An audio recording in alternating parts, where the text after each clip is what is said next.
Kasubis, bali meron na tayong isang BBCM kanina, alam na niyo, maaga pa lang. Then ito, dalawa, young bird natin, isang live, isang hindi. MMFC, Ilagan Isabela. Hintayin po natin yung iba po natin. Meron akong nakilala, ang pangalan ay Dennis Palma. Sa oras ng pangangailangan, siya'y madaling malalapitan. Sa mundo ng kalapatiran, ang ibon niya'y maaasahan. Magandang umaga mga kasubis, bali meron na tayong parating. Hindi natin i-expect na makakauwi ng maayos pa to. Gawa ng walang ganong training po to. 2 linggong na-isbas tayo. Doon sa 2 linggo hindi na siya nakauwi. Then after doon umuwi siya, nagbaka sakali tayo. Kasi nga, nag-iisang ikaw yan, BBCM. Nag-clock pa po siya. Pero kanina wala po ako dito. Pagbaba ko para maligo, yung ibon natin ay nag-clock. Ito po yung katunayan nag-clock. Ayan po. Ito po yung sticker. Then mga 10 plus nag-clock. Pasok na ba sa clocking? Mang Lloyd! Ayan si Parin Dani. Ganito po yung klima namin ngayon dito o yung aming panahon. Ayan. Medyo makulimlim na umaambon-ambon. Kaya Sir, baka magkasakit ka naman yan? Di ba mas magandang pangotra yung may kabayo, matapang-tapang? Mamaya po ako lalabas dahil tawag dito masama pang paano na ulan-ulan pa. Mamaya ambon, ulan. Yan, salamat po munting kaibigan. Ang race po natin ito Puso Rubio lang to kanina. Then kasi kukunti nga training nito eh. Then ano po tayo? Sumali po tayo sa 7 laps. Baka sakali doon naman mag-clock na lang mag-clock, wala nang problema eh. Tayo naman alam naman ng ibon natin mababagal, basta importante mag-clock lang. Sasama ka sa kakagat. Yun lang po yung laging hinahabol ni Bait po, yung makakagat, yung yung umuwi lang ng umuwi, tsagaan lang naman. Ang importante sa atin, nandyan sila. Sana, ngayon dun sa MMFC natin, ito na yung i-clock na ilagay na po natin. Sana po magpa-clock din po tayo ng kompleto.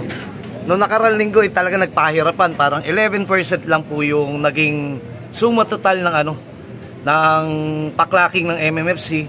Ibig sabihin, talagang naubos ang ibon. Siguro nagkabalikan din naman yun dahil masama lang panahon. Nung kinabukasan siguro bumalik din mga ibon dahil kondisyon na rin yan. Kasi nasa derby proper na, wag lang madidisgrasya. Tayo naman po ngayon, umaasa po na ganun pa rin maging sistema o maging kainat na ng ating karera, makakompleto pa rin tayo. Si Mang Lloyd, nag-aabang na, 10 plus pa lang naman, mag-11 pa lang. Siguro ang speed nito mga 1-3 pa. Tayo, sabi ko nga, kahit mabagal, basta makompleto, nandyan po sila, maging masaya na tayo. At dulo po, makakasama po tayo sa kwentuhan hanggang dulo. Ayun po lagi natin sinasabi. Mang Lloyd, bakit nawala yung isang itlog? Nandun, may bagong isang itlog, makinis. Yun nga, sinasabi ko nga. Sir, ang dami, 4 to, 5. May 5 po. Pero sa likod po nagdadaan, ibig sabihin, ang ibon umiikot. Pagka dyan sa south nagagaling ibon, ibig sabihin ng ibon umiikot, maulan siguro sa dinadaanan ng panorte. Tayo, aeroplano naman yun sir tayo naman po anong tawag dito? Umaasa, daming dumadaan doon pa sa likod galing. Ito po naman yung kay paring Emil Romero, meron na yung WPFC. Sana makompleto rin po siya. At may PHA po yan, kung training o derby ng PHA. Nasaan? Lalabas muna po ako, saglit po. What's up mga showbiz? Kasubis, bali meron na tayong isang BBCM kanina, alam na niyo, maaga pa lang. Then ito, 2 young bird natin, isang live, isang hindi. MMFC, Ilagan Isabela. Hintayin po natin yung iba po nating ibon. Pero Sir Lloyd, ano yan? Ano yan? Ba't punuan kagad? Kalakalati lang. Ayun, ito po yung oras po ngayon, 11:51 yata dumating si 79. Sana dumating pa po yung iba nating ibon. Hintay lang po, mahaba pa yung oras. Bali parang hanggang 1:41 yata tayo o 1:50. Yun, tignan nyo po yung pag-asenso dito sa lugar po namin. Meron ng highway.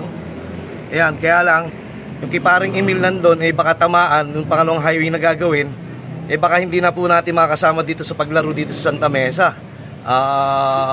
Pero sana wag na lang abutin. Maganda nga yung pag-asenso, pero mawawalan ka naman ng mga kaibigan dito. Naubos yung mga kaibigan ko dito. Naglipatan na ng mga ibang lugar. Sir, paano ba sistema niyan? One-on-one kayo? Hindi mo ako sasali? Bakit? Ha? Di, ayun sir, dami. Ano yung paikot?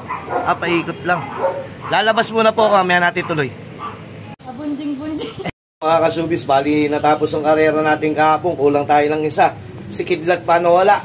Ito po yung ipon natin sa BBCM. Nag-iisang ikaw. Then ito yung MMFC natin. Ayan po. Ito pong dalawa dito. Ito po ang live po natin. Then ito, nakatop naman po yung isa pang live natin. Okay lang, ganun talaga. Napakahirap ng karera. Nung una, smash na naman kahapon. Pag sinabing smash, umuulan po yan sa daan at umuulan po dito. Pag sinabi namang hard race, mainit na panahon. Pero kayo po ba, ano ba mas gusto nyo? Yung smash o yung hard race? Kasi pag smash po, maulan, kaya pa ng ibon yan o pwedeng may lumusot pa dyan. Pero kung halimbawa hard race, napakahirap, sobrang init, kaya pa rin po ng ibon, pwede lumusot. Pero talagang, kasi pagka smash naman, pag sinamahan ng bagyo yan, ako na, lalong super smash ang datingan yan.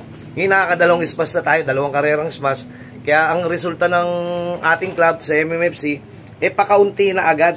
11% ng nakaraan, gaya ng sabi ko, 11% lang nagpaklak nung unang lap, di ngayon, ewan ko, ilang percent na ng 11% dating live. Kung tayo nabawasan, yung iba naman din siguro nabawasan, part ng pag-iibon yung mabawasan. Wala namang perpekto. Minsan mayroong magaling, katulad yan, nakakatsamba tayo minsan may season. May panahon tayo na 4 ang nilaban natin, 3 yung mapatapos natin. Katulad no, sa WPFC, 2 taon tayo magkadikit dyan. 4 lang nilalaban natin, 2 beses tayo nakapagpatatlong patapos at back-to-back overall tayo dyan. North and South ng ano. South lang pala, I mean. Kasi tuwing South lang po tayo naglalaro ng WPFC. Ayun po, sabi ko nga, hanggat may buhay, ibig sabihin live, o kaya kahit may ibong kayo, sige lang po, tsaga-tsaga lang. Kung gusto niyo naman, ito po, mayroong mga pagkakataon. Siyempre, meron pong club na nauna, na naputasan po kayo, meron naman pong iba, iniinganyo na nga akong, sir, idol, doon na lang tayo maglaro sa bagong club, na yung mabutas mo, para may pag-asa ng panibago. At, mas lamang sila kasi nakapag-2 race na tayo, o pangatlo, kung sakaling, kasi, October 18 pa po magsisimula ang derby to, katulad po dito. October 18 pa po to, di nakatatlong lap na sana itong mga to. Ang mangyayari no, lamang na lamang nga naman pala yung mag-uulit, pero hindi pa rin masasabi, isang masamang panahon lang din. Ganun din po, pwede talagang ma-smash yung ibon natin o ma-hard race. Yun po yung kinaganda rin ng pag-iibon.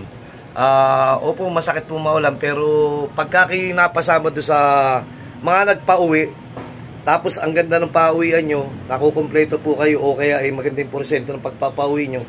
Di ba napakasarap po yung gano'n, napapasama po kayo lagi sa kwentuhan ng gandulo. At malay nyo may regalo na karangalan o premyo sa dulo. Tayo naman po hanggat lang dito yung ating mga ibon, enjoy muna natin. Parang mga anak po natin to Sana mapagpatapos din po natin. Ito ate, bawi ka. Na-cut off ka lang ng tawag dito ng first lap, wala naman tayong magagawa. Hindi naman lahat nakauwi ikaw nga nakauwi pa Maging masaya na lang ako para sa'yo. Susunod, dire-diretso lang, trabaho nyo lang. Ikaw ate, live ka naman. At kayo, bawi na lang tayo. Ito, nakatop nung una, nag-clock din. Pareho pala sila ni ate. Ito si kuya. Ayan, naka-all bird naman natin yung isa. Tawag dito, doon po sa mga nagtatanong po na pang-out po ni Bait. Pag uwi ko na lang po, mag-out po ako para po sa aking kapatid. At meron din po akong ibang mga pangangailangang tulungan, magpo-post na lang po ako. Magpasensya nyo po ako doon sa trending din, hindi pa rin ako nakapaglatag kasi nga po, pag derby time, medyo mas ano po yung oras natin dito sa ating panlaban. Mas tutok po tayo kumpara doon sa Breeders' Law. Pero mabalik po tayo doon mamaya o bukas. Sige po, hanggang dito na muna po.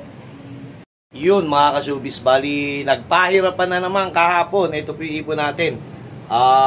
Wala si Kidlat, sana dumating pa. Kahit nakatop na o kinabukasan na dumating si Kidlat, wala yung problema. Ang importante yung umuwi. Part naman ng pag-iibon po yung yung nawawalan o nalilit umuwi.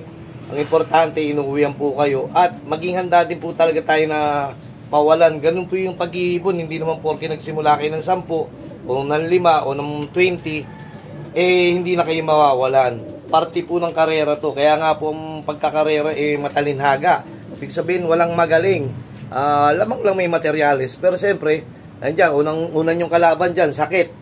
Katulad ng kabilang South team ko, meron na naman ako nakikita wet dropping. So, paulit-ulit na lang, gaganda. Tapos bigla namang matawag dyan.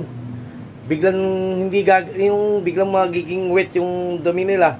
Ay, hinaya ko na lang. Pero Monday po ngayon, Baxidil ngayon, antibacterial po. Kasama po ng paglinis po natin dito sa mga galing po sa ating karera kahapon. Siyempre may nakatabi may sakit yan o wala, kailangan linisin po natin yan para mas madali tayo makarecover. Then mamaya bibigay tayo small seed sa mani para madagdagan naman po yung kanilang tubig sa katawan at taba sa katawan na kanilang gagamitin pantunaw. Good luck po sa susunod na lap. Sana hanggang dulo kasama pa rin tayo. Sige po.